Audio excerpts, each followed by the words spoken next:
लालू के बड़े लाल तेज प्रताप यादव को समाजवादी पार्टी के मुखिया श्री अखिलेश यादव ने किया फोन, वो भी वीडियो कॉल। दोनों के बीच फोन पर कई मिनटों तक बातचीत हुई। इसकी जानकारी स्वयं तेज प्रताप यादव ने अपने सोशल मीडिया एक्स पर पोस्ट करके दिया।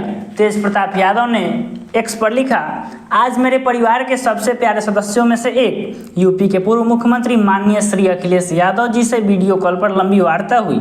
इस दौरान बिहार के राजनीतिक हालातों पर भी चर्चा हुई।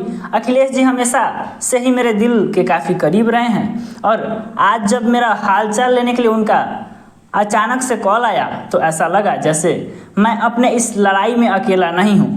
अखिलेश यादव ने फोन पर बातचीत के दौरान तेज प्रताप यादव से पूछा कि चुनाव कहां से लड़ोगे। इस पर तेज प्रताप यादव ने अखिलेश यादव से कहा कि चुनाव लड़ने से पहले एक बार हम लखनऊ आके आपसे मिलेंगे।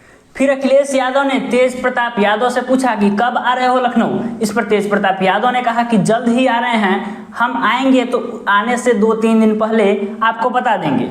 बहरहाल तेज प्रताप यादव ने यह खुलासा कर दिया कि वे विधानसभा चुनाव लड़ेंगे। इसलिए इस फोन पर बातचीत का व्यक्तिगत संबंधों के साथ साथ राजनीतिक मायनों का भी अंदाजा लगाया जा रहा था। लेकिन इस बातचीत के वायरल होने के तुरंत बाद समाजवादी पार्टी के अध्यक्ष अखिलेश यादव लाइव आते हैं और मीडिया से बातचीत में कहते हैं, हमने नहीं सोचा था कि मुद्दा इतना बड़ा बन जाएगा। ये कोई राजनीतिक बातचीत नहीं थी, ये एक सामान्य बातचीत था। तेजस्वी यादव ने इटावा में हुए कांड पर तंज कसते हुए कहा कि क्या दलितों को अधिकार नहीं है कथावाचक बनने का, कथा सुनाने का। तेजस्वी यादव ने भाजपा आरएसएस पर निशाना साधते हुए कहा कि क्या पिछड़ा हिंदू नहीं है, क्या दलित आदिवासी अति पिछड़ा हिंदू नहीं है। तेजस्वी यादव ने अपने भाषण में ब्राह्मणों पर भी निशाना साधा।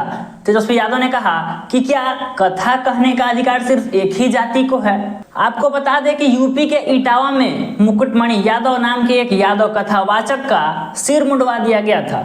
इस पर तेजस्वी यादव भड़क गए और तेजस्वी यादव ने चेताया और कहा कि अगर बिहार में कोई इस प्रकार की कृत्य करता है तो उसको छोड़ा नहीं जाएगा। भाषण के अंत में तेजस्वी यादव ने तंज कसते हुए कहा कि पिछड़ा चढ़ावा चढ़ाने के लिए है, दान देने के लिए है, कथा सुनने के लिए है, तो क्या फिर कथा सुनाने के लिए नहीं है। और तेजस्वी यादव ने इस बात को अन्याय बताया। तेजस्वी यादव ने अपने भाषण में सबको एकजुट होने का आह्वान किया। तेजस्वी यादव ने कहा कि बिहार और केंद्र की सत्ता में सामंतियों का कब्जा है और हमें इस कब्जा को उन सामंतियों के हाथ से छुड़ाना पड़ेगा। तेजस्वी यादव ने कहा कि जब हमने 17 महीने में आरक्षण को बढ़ाकर 65% करने का फैसला लिया तो भाजपा वाले कोर्ट कचहरी में जाके उसको रोकने का काम किए। तेजस्वी यादव ने बिहार के मुख्यमंत्री नीतीश कुमार पर तीखा वार करते हुए कहा कि अब हमारे चाचा अचेत अवस्था में हैं, अब उनसे बिहार संभल नहीं रहा है। बिहार में चुनाव से ठीक पहले अगरा और पिछड़ा की लड़ाई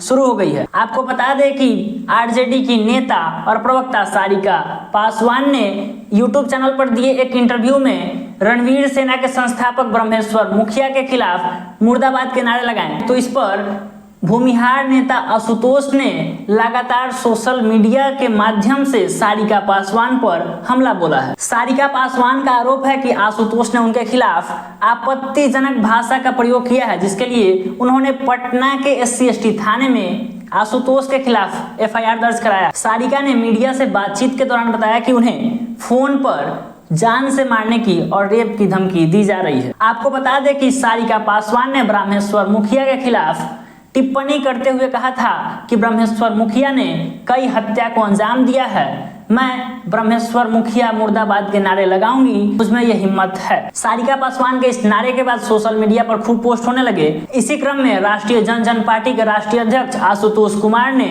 सारिका पासवान को लेकर अभद्र टिप्पणी की। हालांकि बाद में आशुतोष ने अपने इस पोस्ट को हटा भी लिया और कहा कि ये पोस्ट उनके IT सेल द्वारा की गई थी। मामला और आगे बढ़ा और जुबानी हमला दोनों के बीच शुरू हो गया। आशुतोष ने भी कहा है कि अगर उनके महापुरुषों पर किसी तरह की टिप्पणी की जाती है तो उनको छोड़ा नहीं जाएगा। आशुतोष ने तेजस्वी यादव पर भी हमला बोला है, जिसके कारण बिहार का राजनीति गरमाया हुआ है। आशुतोष ने सारिका पासवान के FIR पर निशाना साधते हुए कहा कि हम FIR से डरने वाले नहीं हैं, हमारा जन्म ही FIR के लिए, लाठी डंडे से पिटाने के लिए और जेल जाने के लिए हुआ है। ये है मंटू यादव, गया के निवासी हैं। तेजस्वी यादव के युवा संसद के कार्यक्रम में बापू सभागार पहुंचते हैं, लेकिन एक अलग अंदाज में। मंटू अपने साथ गदा लेकर आए थे। मंटू यादव ने कहा कि ये गदा हम तेजस्वी यादव के लिए भेंट देने के लिए लेकर आए हैं। मंटू यादव ने बताया कि गदा भेंट करके हम तेजस्वी यादव को ये विश्वास दिलाना चाहते हैं कि पूरा छात्र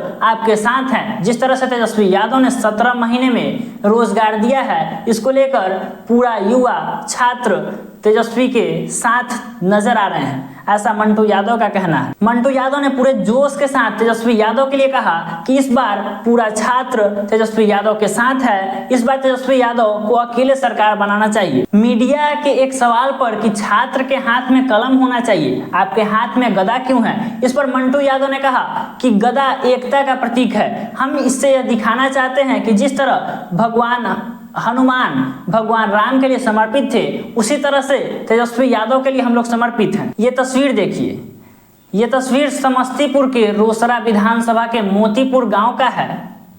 इस तस्वीर में आपको स्टेज पर दूल्हा दुल्हन दिखाई दे रहे होंगे और साथ ही एक नेताजी माइक लेकर भाषण दे रहे हैं। ये शादी इसलिए खास है क्योंकि इस शादी के बाद 7 फेरे के बाद दूल्हा दुल्हन ने इंडियन इंकलाब पार्टी का सदस्यता ग्रहण किया। आईपी गुप्ता बिहार में लगातार नए हथकंडे अपना रहे हैं। बिहार में आईपी गुप्ता मजबूत होते दिख रहे हैं।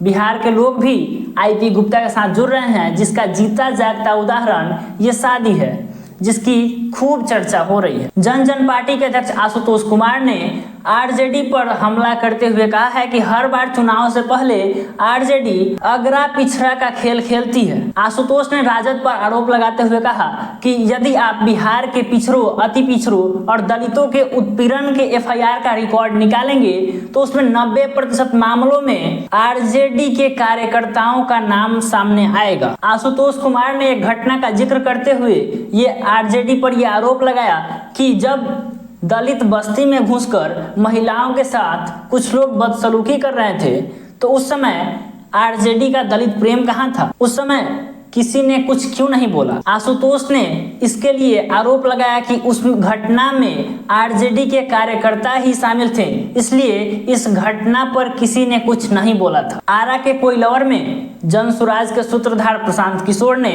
एक विशाल जनसभा किया, जहां पर उन्होंने गरीबी, बेरोजगारी, पलायन और बिहार के तमाम मुद्दों पर बातचीत की। उन्होंने लोगों को बताया कि किस तरह से वे गरीबी से बाहर निकल सकते हैं, कैसे उनको अपना नेता चुनना चाहिए, इन सभी बातों को जानकारी दिया। उन्होंने आरा के कोइलवर के लोगों को उन्होंने जागरूक किया। आपको बता दें कि प्रशांत किशोर के पार्टी जनसुराज को चुनाव आयोग द्वारा चुनाव चिन्ह का आवंटित कर दिया गया है।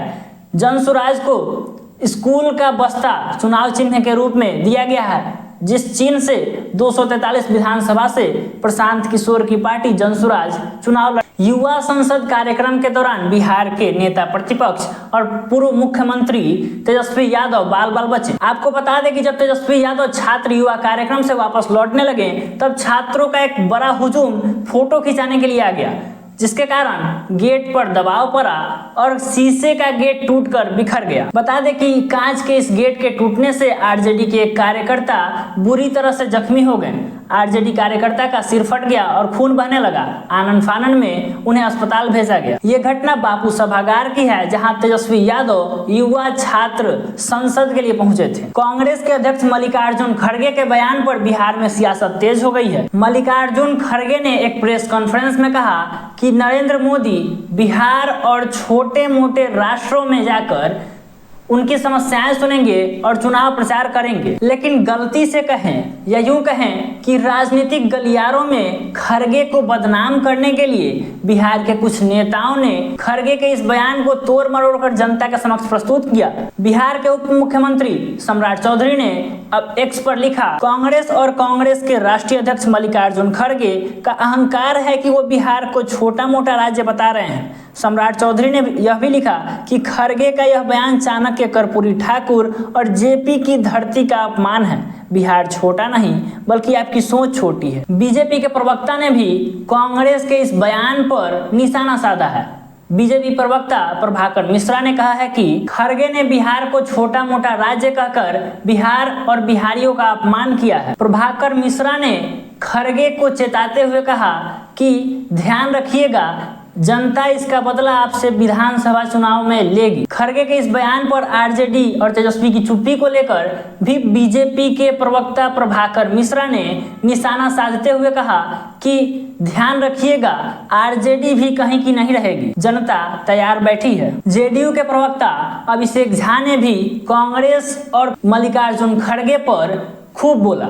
उन्होंने कहा कि खड़गे का बिहार को इस तरह से छोटा मोटा राज्य कहना बिहारियों के लिए अपमान है, उन्हें अविलंब माफी मांगना चाहिए। लेकिन इतना बवाल मचा ही क्यों है?